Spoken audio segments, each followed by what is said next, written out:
I want to know the inner workings of how they really make money. And the other thing I want to know is who loses when this brand wins.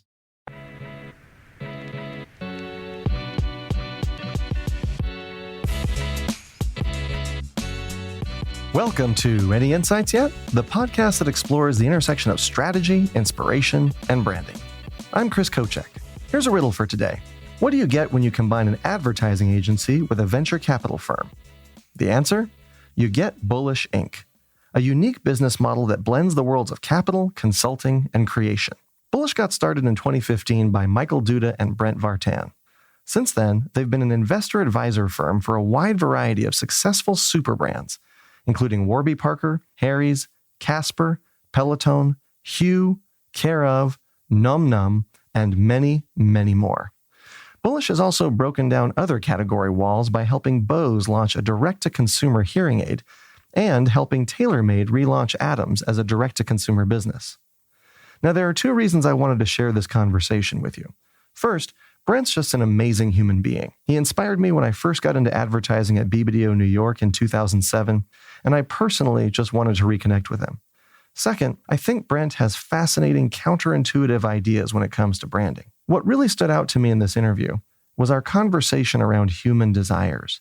Immutable human desires like idealism, honor, and vengeance. Yes, even the desire for vengeance, and how a deeper understanding of those desires can be important building blocks for today's Renaissance brands. We also talk about Brent's favorite methods for getting to know the heart and soul of a brand, including an innovative brand obituary exercise that he uses with all of his clients at Bullish, and the surprising results that came out of that exercise with Jeff and Andy, the founders of Harry's.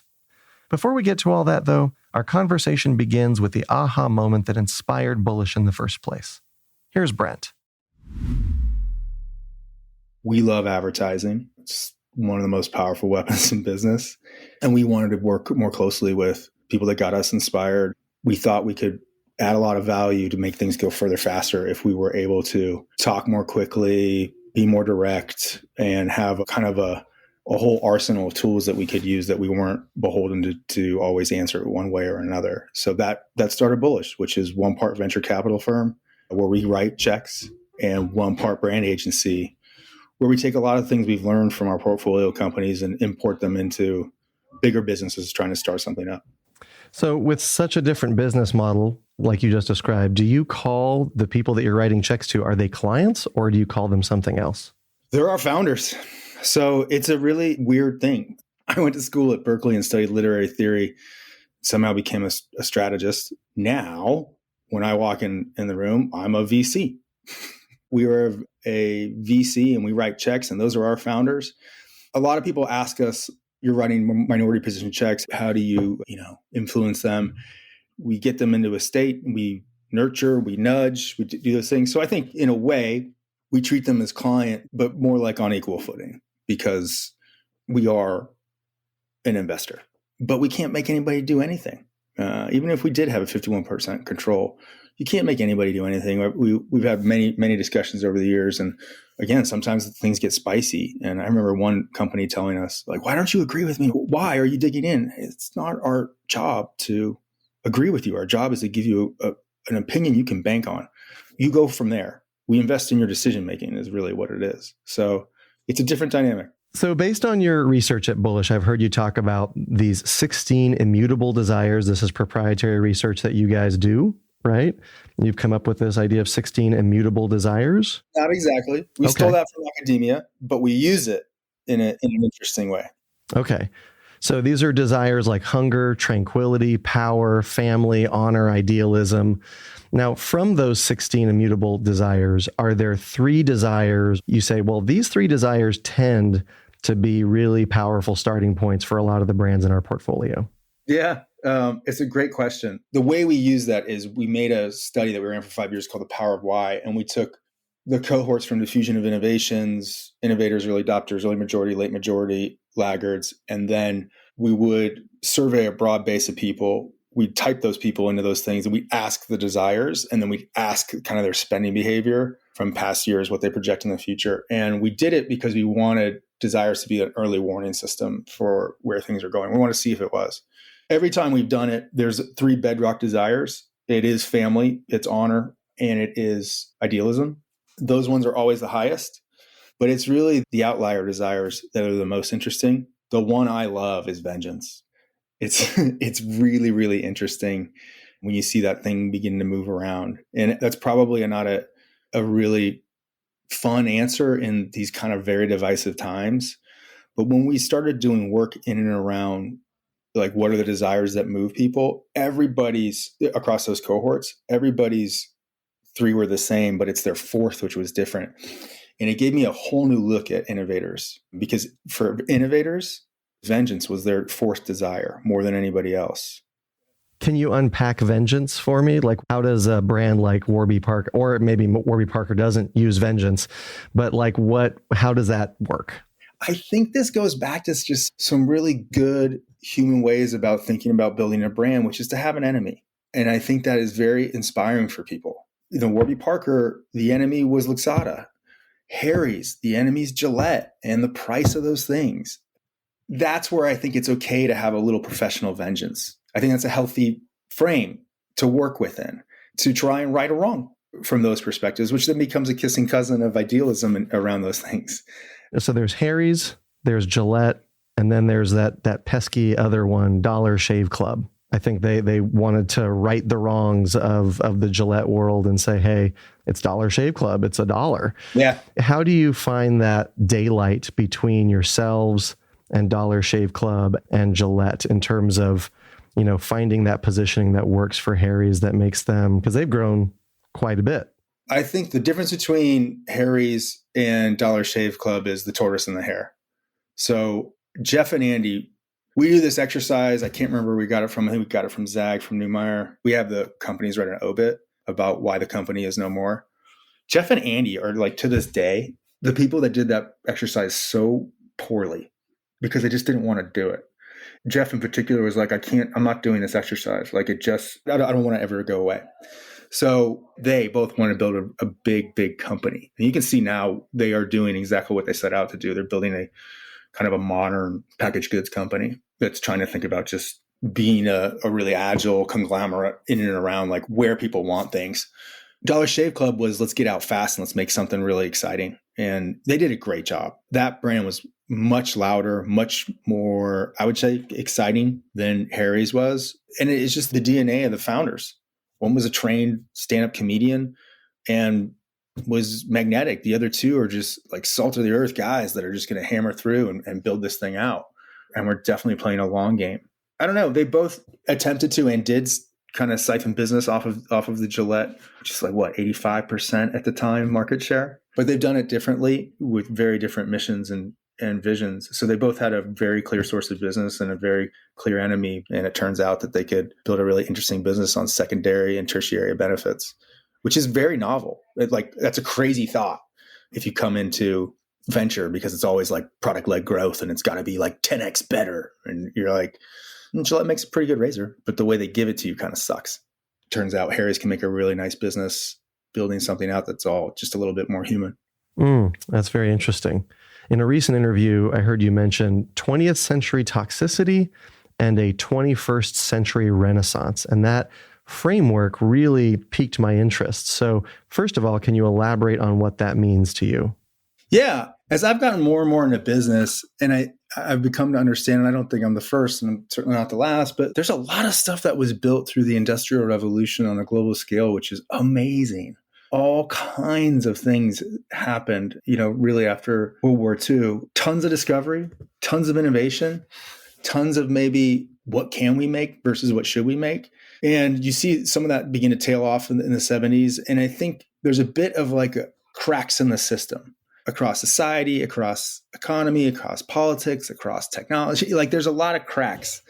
And I think that's fine. It's all about creative destruction in a way. But to use an often beat up word now these days, but there has been a rather big enlightenment around things, thanks to the democratization of information, the internet, all these things, and just kind of the exponential effect of people beginning to understand more and breakthroughs now only being sped up by AI and those things. So when we look at it, we just see a lot of characteristics. It was inspired by a conversation from someone from BMG, actually, in the early days of Bullish. There are a lot of characteristics that are a lot like the Renaissance. There's a lot of private capital. There's a lot of new understanding around things. There's a lot of people on the edges of society being financed to try new things. And there's this really beautiful discovery of new ways to make things, new ways to provide for people, new ways. And we've got so many problems. None of this stuff is solved. But we tend to think about longer horizons. And the Renaissance, as you know, is hotly debated about how long it lasted. And I think we're at the start of that, where we're trying to take vantage points that are 7 to 10 years and then putting our head up and going, where else are we going around those things?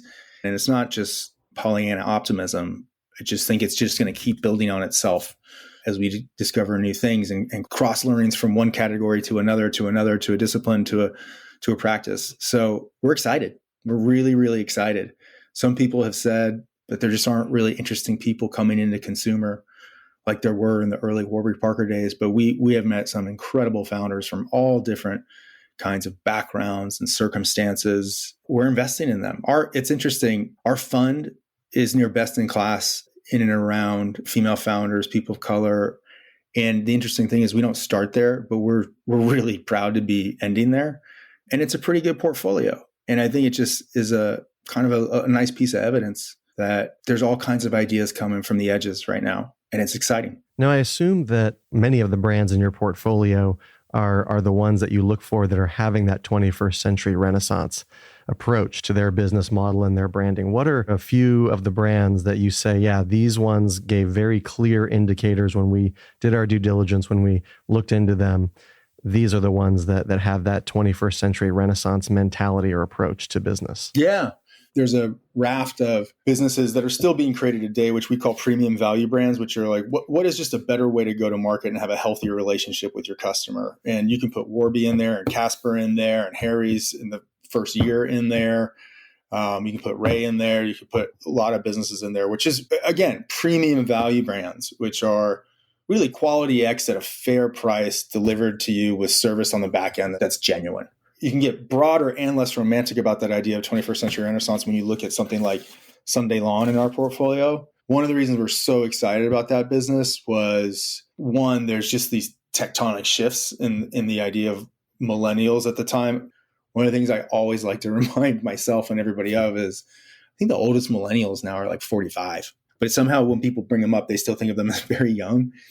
But for the last couple of years, biology and just life stage has been taking over. And people pre-COVID were moving out of the cities into the Austins and the Portlands and the Idahos of the world to explore that classic truism of getting away from the city and having some grass and doing that. So you have that kind of mega trend going. Now they're bringing all these like metro and millennial ideals of why can't it be better to the burbs. So you've got that renaissance starting to happen. So that's really, really interesting. Then you have this understanding that Sunday has, which is the lawn fertilizer that you put on your lawn is extremely toxic. This is ahead of some of the class action suits against on Roundup. So they found a way to using technology to make a way less toxic thing and very effective grass treatment plan. And they figured out a way to use technology to customize it to your actual land on your zip code, on your address. It gets great results when you do that. Turns out they were able to access some very public available data, make a product that was easy to use, and then be able to create a relationship with a brand where they were teaching you a high order skill of very few of us are born with, which is how to have a green thumb and how to work in the space outside of the walls of your house. You and I know most of what home improvement cares about, especially for the DIY person, is inside the four walls. If you look at the category now, it's very not modern. When you get outside, it's still very much for a pro. So they were making that way more accessible, way more easy. And you had a leader in culture who started in IDEO and understood about designing for what should be instead of what could be. Those are just some really practical things of a cultural tailwind driving a new set of desires around a group that's literally, pun intended, migrating into another part of the country, and then using a basic data set to create a really advanced relationship with a customer. And now they're a consulting brand. And that's what we think is happening is it's this new era of consultative commerce that's coming through where brands actually begin to understand something about our user and really advise and consult around that stuff. And again, AI is only accelerating this. And we were talking about this in 2019. So that's that renaissance of what we think will be 21st century brands. So what I'm hearing is that, at least with the Harry's example, with Sunday Lawn, maybe Warby Parker's in there as well, but it seems like there's some kind of not only a perspective shift, but there does seem to also be a little bit of a technology breakthrough. It doesn't have to be like a mega technology breakthrough, but like you said, it can be some sort of technology breakthrough. So with Harry's, Gillette was always focused on add more blades to the razor. Yep. And just keep focused on the product. And Harry's comes along and says, maybe it's about how we get the product to people. That's the innovation play. With Sunday Lawn, you mentioned a little bit of a breakthrough in technology there as well, accessing publicly available data, but then also there was a technology piece there as well for Sunday Lawn. So do you look for that in the brands that you guys invest in, that there's some kind of small to large technology breakthrough that nobody else has picked up on yet? It's part of it. And this is on our website, but we look at 3 circles overlapping. One of them is about kind of a calcified category, either operationally or in manufacturing or something like that. Just kind of block and tackle supply side stuff. The biggest one is really just these big cultural tensions we look at that, again, it's on the site. That's the big ones we track, and we're looking for those to see if there's any, we would say just pre-emergent specific desire. And then there's the technological one. When you have the web become a proper commerce platform, that technology gives rise to Warby, Casper, Harry's. When you have 5G come on, you can have Peloton. When you have AI come on, what's going on with Sunday is going to be nuts. I think it is when you have those 3 things, when you have just complacency on the supply side, or you have attention, which is going to make an emerging personal desire, and then you have a little bit of a breakthrough in technology, you can make some really, really cool next generation brands. I love that, next generation brands. So what are 3 questions that you really like to ask when you're getting started on a project with a new client or a brand? And these could be either questions that you ask the data, you interrogate the data a certain way, or they could be questions that you or your team asks the CEO or members of the team that you've just invested in. Yeah, we haven't talked much about the agency practice we have. And I'll answer it from that perspective. Then maybe I can answer it also just very specific. There's one very specific question I'm interested in when we invest in things. I want to know how they make money. I want to know the inner workings of how they really make money, how they make profit, where the revenue comes from, and all the processes that go into it. I want to know where the dependencies are.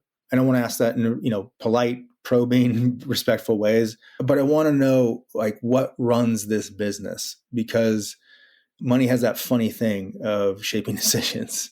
I want to know who the decision makers are on this and what they have vested in things going one way or the other. Anytime we start a project, we do stakeholder interviews. We ask 10 very specific questions we've asked over 100 times now, and in an unapologetically formulaic but still charming way. And it gives us a really good sense of how everybody's either on the same page or not on the same page. And the other thing I want to know is who loses when this brand wins.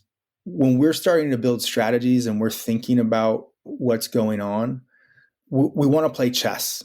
We want to understand the incentive and motivations that are in the bones of the business. We want to understand the personal dynamics that are going in there.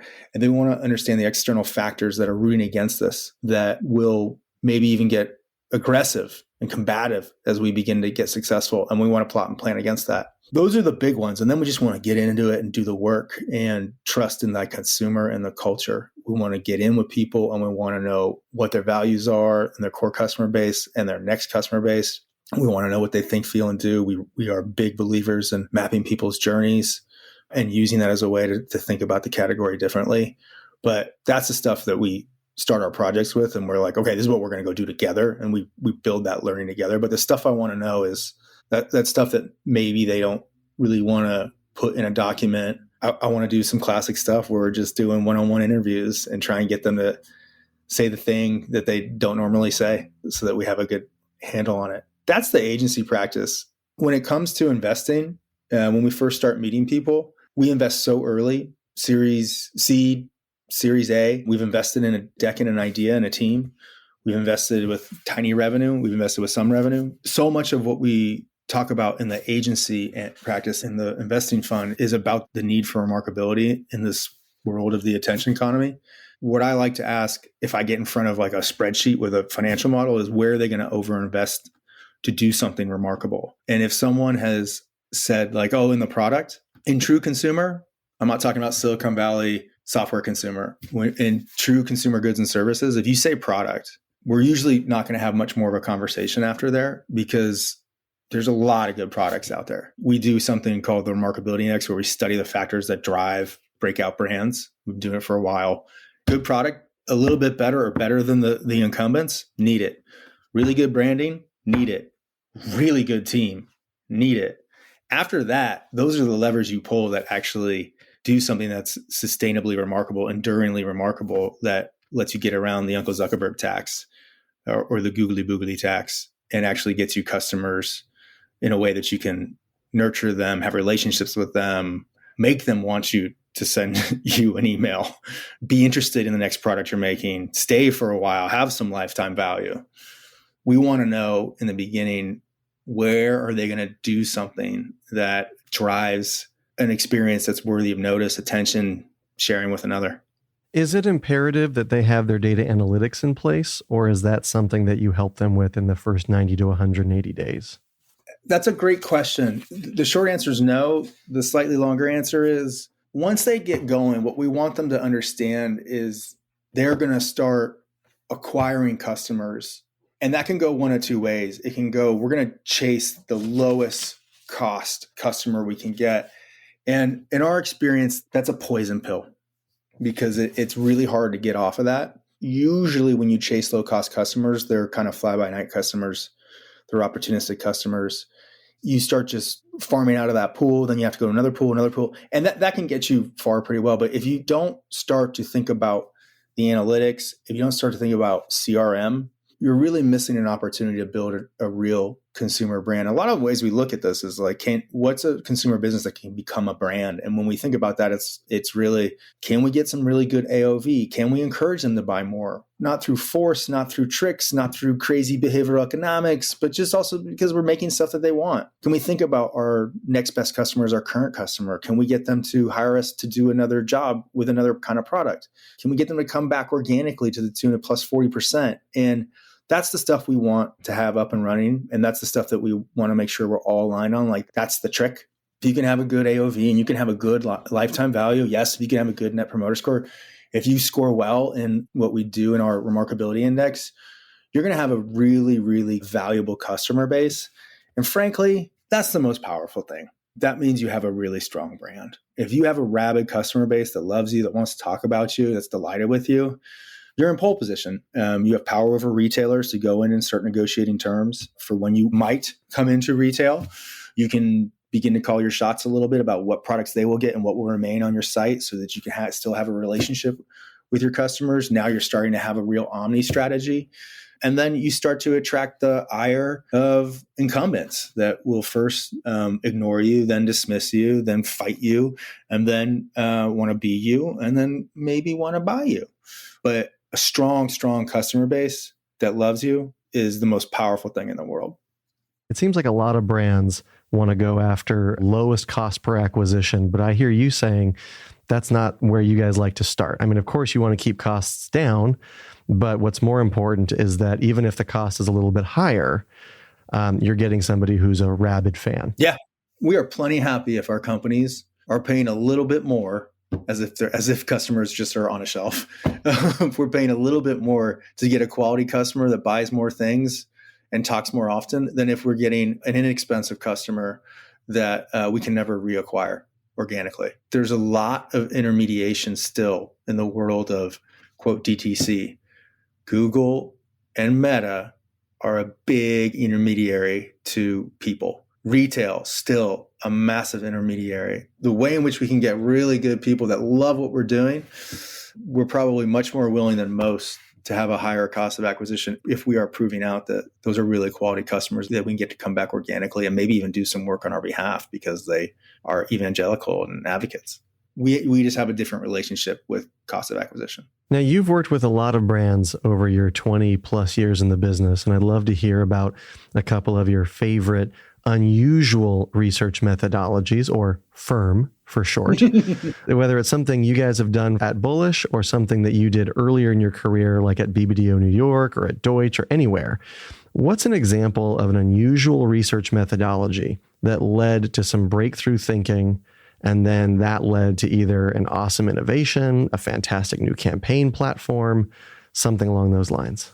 I would say this is a hard question for me because I'm not that exciting here. And I've been thinking about this and I'm not sure I have a good answer for you. In fact, one of the things I've liked about not just your latest book, but your books is they've given me ideas about some new techniques. So thank you for that. One of the things I love about everything you do is it's very practical, it's very usable, and that's been great for me. So I'm trying some new things out. So I'm not going to tell you anything that's not new to you or not in your books. But, in the early days, we were in very weird forums doing some stuff for Kodak and in chat rooms before they were a thing. Found some awesome stuff there.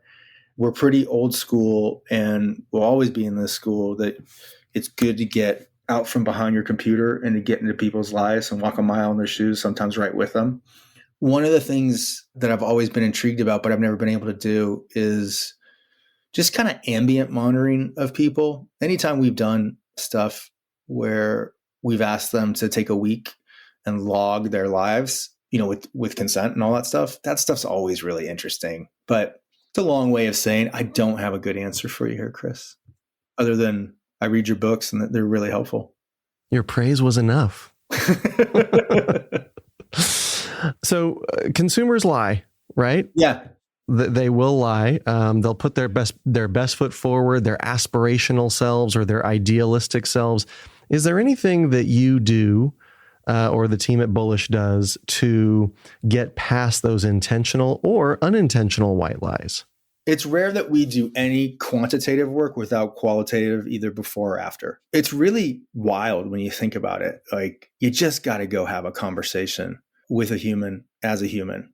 And you got to get real comfortable. I've been doing this for a while. I still do interviews. I still moderate focus groups. I think it's a skill that atrophies, but I really love doing it because if you can establish rapport with someone, you can have an honest conversation. If you can see them and make them feel good in this moment, you can push through the lies. And over the years, you begin to understand when someone is giving a normative or performative response. And the more you are in their setting, you can check that stuff. I have been in people's living rooms having a conversation where they tell me something and not only was able to kind of pull something back from an earlier conversation, but because something I saw over their shoulder in their house, I was able to talk about, well, what does that thing mean relative to this conversation? And when you do that, like, the consumer's an expert and you make them an expert in that moment, but then you kind of level the whole ground and then you can have an honest conversation. You can do kind of things around that stuff. One of the things we do is we work a lot with a guy named Mari Nave, who's a PhD cultural anthropologist, and he's wonderful at just living in silence and awkwardness. We got a lot from that and we do it in our own techniques, and that stuff's great. You got to find a way to create rapport, level the playing field, and have a one-to-one conversation around that stuff. Oftentimes you will get a lot further than a 10,000 person quantitative study about the attitudes, awareness, and usage of lawn care products. It might make you feel good that you have this quantitative data, but you really haven't unpacked the why. What's one of the ways that you like to build rapport? How do you get someone to kind of be vulnerable in front of you or feel like, okay, I can open up to this person? It's the Columbo move. It's being a little aw shucksy. It's creating vulnerability. It's self-deprecation. It's compliments to them, not pandering, about things that are really helpful to you. One of the techniques too is sometimes people don't just respond to the answer that was given. They just go through their list. Have a conversation. Make a little point about the thing they just said, and then move on and ask your next question. Sometimes people just blast through this stuff and use them like a data source versus trying to have a visit with someone and understand things. I'm happy to say most of the time when people leave our interviews or that I have done or anybody on the Bullish team has done, people are like, that was nice. I enjoyed that. And that's what we want. We want to maintain, control of the conversation so we get what we need, but we want it to be a pleasurable experience. So I think some of those things where you just be courageous enough to make yourself vulnerable, it just eases people's minds. And we've been able to talk to all different kinds of people from all different types of backgrounds and create that rapport. It's so critical. The truth is out there if people feel safe. Yeah, I love it when that happens. I've had similar experiences with focus groups where people walk out and they say, that was really enjoyable. That was a good hour and a half of my day. Yeah. And it feels nice. Chris, you're great at this too. I mean, from day one, untrained, when we would start talking to people, you're just very warm. You're very personable. And, some of that's just a gift. Some of it can be learned, but you're great at this. It's just such a skill. Oh, thank you very much. So we've got our speed round now. Okay. Yeah. This is fast answers, boom, fast and furious. So is there a brand whose work you admire or that you think to yourself, I wish I'd come up with that? Jolly Rancher and the Jolly Rancher. I love that piece of advertising. I love anything that anthropomorphizes, if I said that right. Mm-hmm. The thing, it is a perfectly branded thing and it is hilarious. I wish I came up with that. Awesome, simple advertising. What's the most recent good book that you've read? Could be fiction, could be nonfiction, could be anything. Never Split the Difference by Chris Voss. Wild book about negotiation. Just super interesting. Practical and it's inspiring. I have read it. It's amazing. His examples are amazing. I also just love how he's like, I was a New York cop preaching behavioral economics ideals in negotiation against these academics that were like, oh, everybody's a rational actor. I love it. I love it. I love it for that. What's a piece of advice that someone gave you that you still remember to this day that influences your work and strategy? I think there's two. A piece of advice I always think about, honestly, is people are liars, for sure. So create the conditions where they can tell you the truth. When you're trying to understand people, consumers, behaviors, decisions, those things. The other piece of advice that I always think about in my professional life is you'll never win by losing yourself. In my professional life, I want people to be happy. I want to create an environment where people can be intellectually ambitious. I've talked time and time again about, the role of a strategist is to create the conditions where creativity can actually drive commerce in a really fun, exciting, returnable way. That's a delicate, very human thing. I have gone down that path so far that I've lost myself. That advice is just never lose yourself in a project so much that you can't maintain some objectivity about it. And that's really important. I remember when you were on your way out, when you were leaving BBDO New York, I asked you, what's a piece of advice you have for me on your way out the door? And you told me, just show them that you care about their business. Show them that you're thinking about their business and that you care about their business. And that will be enough. So I still remember the advice you gave me. That's awesome, Chris. The other way I've said that is find a way to care. If you can find a way to care about someone's business, it's such a lovely way to work with someone. There's so much trust and understanding. You got all those conditions to do something fun together. That's awesome. I love that. I love that, man. I love that.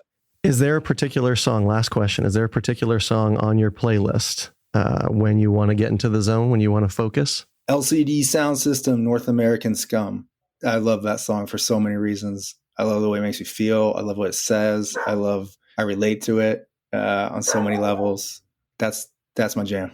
Excellent. I hear a puppy dog in the background trying to get your attention. Yeah. It's my neighbors. We're trying to, sorry. No worries. No worries. It makes it real. It's authentic. It's authentic. That's right. Well, Brent, I really appreciate our time today. This was wonderful to catch up with you after so many years. And thank you so much for your time. Likewise. It's great, Chris. I love what you're doing. I'm so proud to have worked with you and know you. Thanks, Brent. All right, buddy. Bye for now. Thanks again to our guest, Brent Vartan. If you want to connect with Brent, you can find him on LinkedIn. If you want to see the latest happenings or groundbreaking research they're doing at Bullish, make sure you visit bullish.co and then sign up for their newsletter, The Brief. I get it every month, and I can tell you I'm a smarter person because of it. If you're looking for even more ideas and inspiration, be sure to check out my own newsletter, Lightbulb, at chriskocek.com/newsletter. Every Thursday, I share 3 aha moments that are guaranteed to inspire your next project, creative briefing, or campaign. Or check out my latest book. Any insights yet? Connect the dots, create new categories, transform your business. If you enjoyed today's episode, please give us 5 stars on your favorite podcast platform and share it with friends, family, clients, colleagues, even your enemies. Special thanks to Michael Osborne at 14th Street Studios for producing this episode, and thank you to Megan Palmer for additional editing and production support. Until next time, keep looking for patterns, finding contradictions, and asking what if more often.